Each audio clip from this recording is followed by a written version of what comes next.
നമസ്കാരം കർമ്മ ന്യൂസിലേക്ക് സ്വാഗതം. കേരളത്തെ ഞെട്ടിപ്പിക്കുന്ന ക്രൈം സീൻ തൃശൂരിൽ ഉണ്ടായിരിക്കുന്നു. 2 യുവാക്കളെ കൊട്ടേഷൻ സംഘം ഇവിടെ വെട്ടിക്കൊലപ്പെടുത്തിയിരിക്കുന്നു. അതിക്രൂരമായ വിധമാണ് നടത്തിയ ഒരു പ്ലാൻഡ് ഓപ്പറേഷൻ ആയിരുന്നു എന്നാണ് മനസ്സിലാക്കുന്നത്.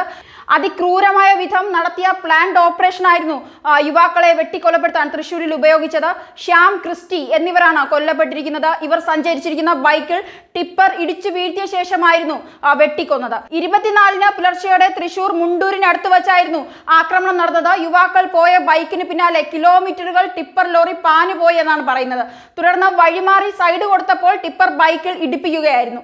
ടിപ്പർ ലോറി ഇടിപ്പിച്ച് കൊലപ്പെടുത്തി റോഡിൽ ഒരു അപകട മരണമാക്കാനായിരുന്നു നീക്കം നടത്തിയത് എന്നാണ് വിവരങ്ങൾ വരുന്നത്. എന്നാൽ ബൈക്കിൽ ഇടിച്ചപ്പോൾ യുവാക്കൾ തെറിച്ച് റോഡിന് പുറത്തേക്ക് പോവുകയായിരുന്നു. തുടർന്ന് റോഡിന് പുറത്തേക്ക് തെറിച്ചുപോയ ശ്യാം, ക്രിസ്റ്റി എന്നീ ചെറുപ്പക്കാരെ ടിപ്പർ വന്ന ഗുണ്ടകൾ കൊടുവാളും കത്തിയും കൊണ്ട് വെട്ടി കൊലപ്പെടുത്തുകയായിരുന്നു എന്നാണ് റിപ്പോർട്ട് ചെയ്യുന്നത്.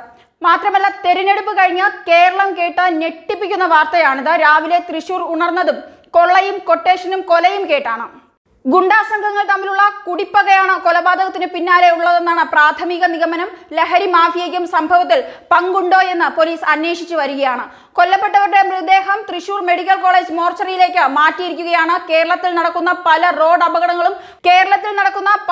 അപകടങ്ങളും കൊലപാതകങ്ങളാകാമെന്ന് മുൻപേ റിപ്പോർട്ട് ചെയ്തിട്ടുണ്ടായിരുന്നു.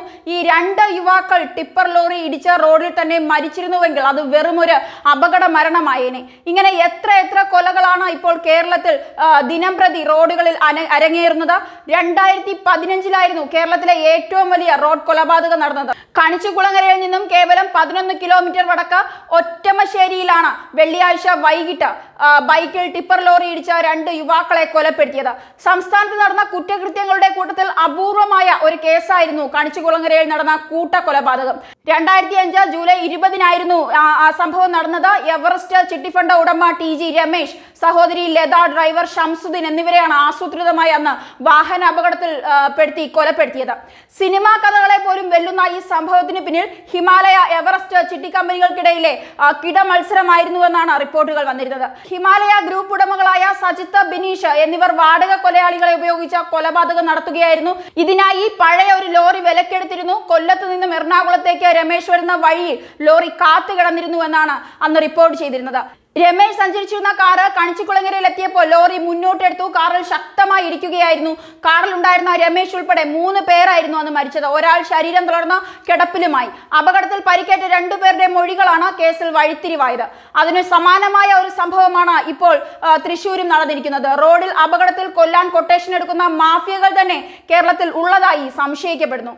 ന്യൂസ് ഡെസ്ക് കർമ്മ ന്യൂസ്.